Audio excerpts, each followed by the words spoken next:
अस्सलाम वालेकुम, खुश आमदीद। Welcome back to my channel. तो अल्हम्दुलिल्लाह मैं बिल्कुल ठीक हूँ और उम्मीद करती हूँ आप सब भी बहुत अच्छे होंगे और अल्लाह ताला की ईमान में होंगे। तो यहाँ जी शुरुआत कर रही हूँ मैं कपड़े धोने से आज की। तो यहाँ पे मैं अपनी मशीन की सेटिंग कर रही हूँ।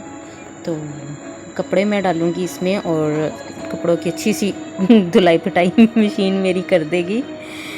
तो यहाँ पे मैं आपको दिखा रही हूँ कि मैं अपनी मशीन की कैसे सेटिंग करती हूँ। प्रॉपर इसकी सेटिंग जो है वो डिटेलिंग इसकी मैं बाद में आपके साथ शेयर कर दूँगी। अभी सिर्फ मैं इतना सा आपके साथ शेयर कर रही हूँ कि जिस तरीके से जो है कि सेटिंग करके जितने टाइम मैं सेट करती हूँ कपड़ों की धुलाई के लिए वो मैं आपको दिखा रही हूँ। और यहाँ पे मैं पहले कपड़े वगैरह नहीं डालती हूँ। सबसे पहले थोड़ा सा पानी फिलअप जब हो जाता है उसके बाद में यहाँ पे सरफ़ जो होता है मेरा वो मैं डाल देती हूँ। और जो है कि आजकल वैसे मैंने दूसरी दफ़ा यूज़ कर रही हूँ ये सोप, ये सवैयाँ होती हैं साबुन की। ये भी मुझे किसी ने बताया था कि बहुत ही अच्छे और नीट एंड क्लीन कपड़े ये करता है। तो ये मैं ट्राई कर रही थी इसको ना आज यूज़ कर रही थी मैं। फ़र्स्ट टाइम मैंने जो की थी वो थी एक्चुअली बेडशीट थी। तो बेडशीट तो माशाल्लाह बहुत अच्छी से साफ़ हो गई थी। तो ये यहाँ पे मेरी मदर इन लॉ भी यही बात मेरे साथ वो कर रही थी कि जी मशीन में साबुन अच्छा रहेगा या नहीं रहेगा। मैंने कहा नहीं मैंने तो बेडशीट इसमें धोई थी, बहुत अच्छी माशाल्लाह रही हैं।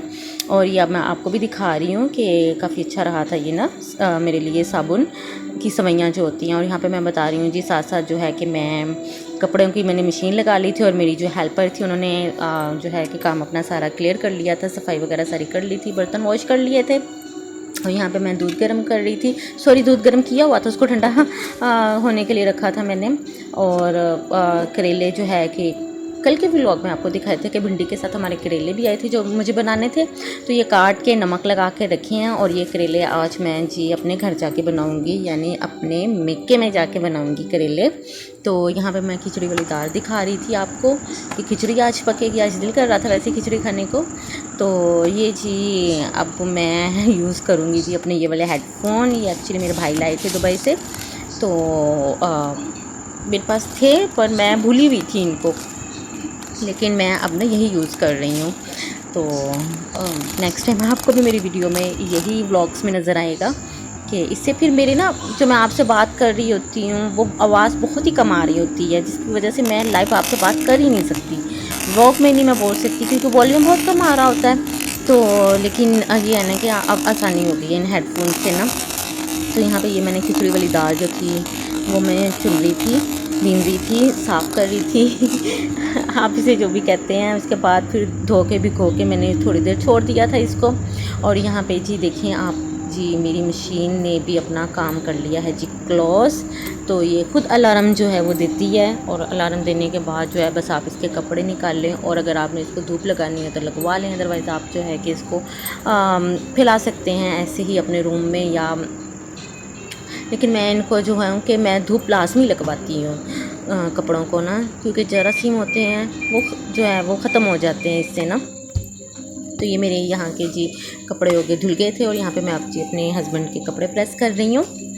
मैं तकरीबन 1 हफ़्ते के या 15 दिन के सूट जो होते हैं वो मैं प्रेस करके हैंग कर देती हूँ अलमारी में। फिर मेरा ये काम जो है ना इजी हो जाता है कि बस वो निकालते हैं, ऑफ़िस जाना हो कहीं भी जाना हो निकाला हैंगर से पहने और चलो जी। वो मुझे नहीं होता कि जी मेरे ये कपड़े इस्त्री कर दो वो इस्त्री कर दो, नहीं, मैं धो के प्रेस करके हैंग कर देती हूँ। तो यहाँ पे बस वही काम मेरा हो रहा है। इसके साथ ही जी प्रेसिंग के बाद मेरा काम स्टार्ट होता है जी किचन का, क्योंकि आज दोपहर में सबने यही कहा था कि हमने खिचड़ी खानी है, क्योंकि ग्रीन चटनी थी, ग्रीन चटनी के साथ खिचड़ी क्या मैं कह रही हूँ टेस्ट आता है ट्राई करिएगा आप भी, कई लोग खाते भी होंगे दही और चटनी और खिचड़ी। ये नहीं है कि आप बीमारी में ही खाएं, बाद में भी आपका दिल करता है खाने को। तो यहाँ पे मैं वही बता रही कि थोड़ा सा मैंने इसमें ऑयल डाला है और क्योंकि मैं तड़के वाली खिचड़ी बना रही थी तो थोड़े से इसमें मैंने प्याज करके चॉप, छोटा सा बिल्कुल जो साइज़ होता है ना प्याज का वो, क्योंकि 3 बंदों की खिचड़ी बना रही थी मैं, ज़्यादा नहीं मैंने बनाई। तो इस हिसाब से थोड़ा सा बस मैंने ऑयल डाला और जो है कि प्याज मैंने चॉप करके डाल दी और हल्की सी बस गोल्डन ब्राउन मैंने प्याज करनी है। उसके बाद थोड़ा सा मैंने इसमें पानी ऐड कर दिया है तो बिल्कुल सिंपल है, वो पेशेंट मरीज़ों वाली ये खिचड़ी नहीं है कि आप बॉईल करें, सॉल्ट डालें, थोड़ा सॉल्ट डालें, चलो जी दम पे रख दें। चावल और दाल को मिक्स करके तो आप डाल दें भिगो के। तो यहाँ पे देखें जी, ये मैं अब इसमें दाल ऐड कर रही हूँ। दाल मैंने पहले ही आधा घंटा भिगो के रख दी थी। तो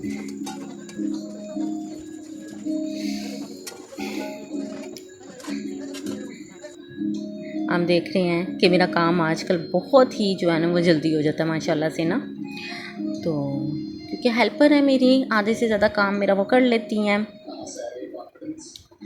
और यहाँ पे देखिए जी, मैं दाल चेक कर रही थी, दाल मेरी थोड़ी सी गल गई है, थोड़ा सा बस रह गया था इसका, तो वो भी तकरीबन होने ही वाली है यहाँ पे ना।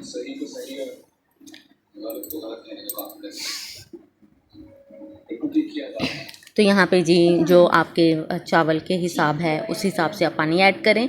मैंने तो पहले भी आपसे बात शेयर की हुई है, मैंने कच्ची प्याली रखी हुई है, मैं उस प्याली के हिसाब से जो है कि इसमें ऐड करती हूँ पानी, ऑयल क्योंकि मेरा हाथ बैठ चुका है इन पे, तो मैंने यही अपना जो है ना नाप के लिए बर्तन रखा हुआ है। तो यहाँ पे बॉयल आ गया है। यहाँ पे आप इसमें सॉल्ट वगैरह भी टेस्ट कर सकते हैं। मैंने टेस्ट किया था तो नमक मैंने शुरू में कम डाला था क्योंकि इसमें स्पाइस तो मैंने कुछ ऐड ही नहीं किया, स्पाइसी ये मैंने नहीं बनाई है, सिर्फ सॉल्ट वाली है। तो यहाँ पे मैं नमक चेक कर रही थी, थोड़ा सा कम था, मैंने ऐड कर लिया था इसमें। तो बस ये जी है कि मेरी खिचड़ी हो जाएगी जी रेडी। तो खैर खाना शाना खाने के बाद थोड़ा रेस्ट किया, चाय वगैरह पीने के बाद यहाँ पे मैं अपने घर आ गई थी, यानी अपने मेके में आ गई थी। तो यहाँ आके भी मुझे थोड़ा सा खाना ही बनाना था क्योंकि उस टाइम गैस नहीं थी, लेकिन अल्हम्दुलिल्लाह अब जब मैं वॉइस ओवर कर रही हूँ तो हमारी गैस आ गई है तो 2-3 हांडियाँ ये होता था कि जब मैं जाती थी मैं बना लाती थी क्योंकि सिलेंडर की इतनी ज़्यादा आदत नहीं थी, और बस मैं बना लाती थी, मिलने जब जाना तो मैं बना के ले आना। तो आज भी मैं यही आई, लेकिन मैं यहाँ पे ये हांडी बनाने आई थी लेकिन पीछे गैस आ चुकी थी, लेकिन आ गई थी तो चलो फिर मैंने बना ली और साथ ही अपना शाम का खाना वगैरह भी बना लिया। तो वही मैं दिखा रही थी। तो यहाँ पे एक्चुअली मुझसे मिस्टेक ही हो गई कि थोड़े से ना मेरे कैमरे की लाइट डल आ रही थी। तो यहाँ पे मैं दिखा रही थी हाँ जी मेरा आलू गोश्त भी रेडी हो रहा है। तो है अभी बिल्कुल लाइट सी आंच पे मैं इसको बना रही हूँ। और यहाँ पे वही जो करेले मैंने दिखाए थे आपको वो मैं बनाऊँगी। प्रॉपर रेसिपी मैं रिकॉर्ड नहीं कर पाई थी क्योंकि ज़ाहिर है बातें वगैरह ये वो, इतने दिनों बाद घर जाओ मिलना मिलाना, तो कम ही रिकॉर्डिंग कर पाई थी मैं। ये थोड़ी बहुत थी किचन की, तो वो एकदम से मुझे याद आया, ओहो मैंने तो व्लॉग कंटिन्यू किया हुआ था, उसको तो मैंने वाइंड अप करना था। तो ये मैं आपके साथ बस थोड़ी सी रेसिपी शेयर करूँगी, तो प्रॉपर नहीं रिकॉर्ड हो पाई है। तो यहाँ पे मैं जी करेलों को सबसे पहले मैं फ्राई करती हूँ, वो दिखा रही थी मैं, और साथ ही चीज़ का जो मसाला है वो रेडी कर रही हूँ। प्याज, टमाटर, अदरक, लहसुन, जो साथ साथ मेरे जो है कि वो करेले भी फ्राई हो रहे थे। प्याज इसी वे में काटने का तरीका मैंने आपको लास्ट व्लॉग में बता दिया था कि मैं जिस तरीके से प्याज काटती हूँ, जितना भी कड़वा प्याज होता है ज़रा भी आँख में जो है ना वो आंसू या पानी नहीं लाने देता। आप इस ट्रिक को फॉलो कीजिएगा और मुझे दुआओं में याद रखिएगा। तो बस जी यहाँ पे मैं धड़ काम कर रही हूँ, बस जल्दी से फिनिश हो जाए। तो कोई भी नहीं, खाना वाना रेडी किया, खाया, बातें शातें की, तो फिर मैं आगे ब्लॉग नहीं बना पाई। तो बस जी हम रात को फिर घर वापस आ गए थे। तो मैंने जो था कि वो आगे रिकॉर्डिंग इसकी नहीं कर पाई थी और ना मैं प्रॉपर्ली अल्लाह हाफिज़ आपसे बोल पाई थी। तो यहाँ पे देखें मैं इंग्रेडिएंट्स आपको दिखा रही हूँ। मेस था, मैं सो रहा था वो इग्नोर इट क्योंकि ज़ाहिर है किचन में हो 2-3 हांडियाँ बनानी हैं, साथ साथ ही कोई आपने स्टे नहीं करना, बातें भी करनी है, चिट चैट भी साथ चल रही है हमारी, तो बस ऐसे में हो ही जाता है तो फिर इंशाल्लाह किसी दिन बनाऊंगी। अब तो गैस आ गई है हमारे घर पे भी, तो मैं ये रेसिपी आपके साथ लाजमी शेयर करूंगी। ये मैं प्याज करेले बना रही थी, यहाँ पे दूध फ्राई कह रही हूँ, गर्म किया था, फिर हम लोगों ने दूध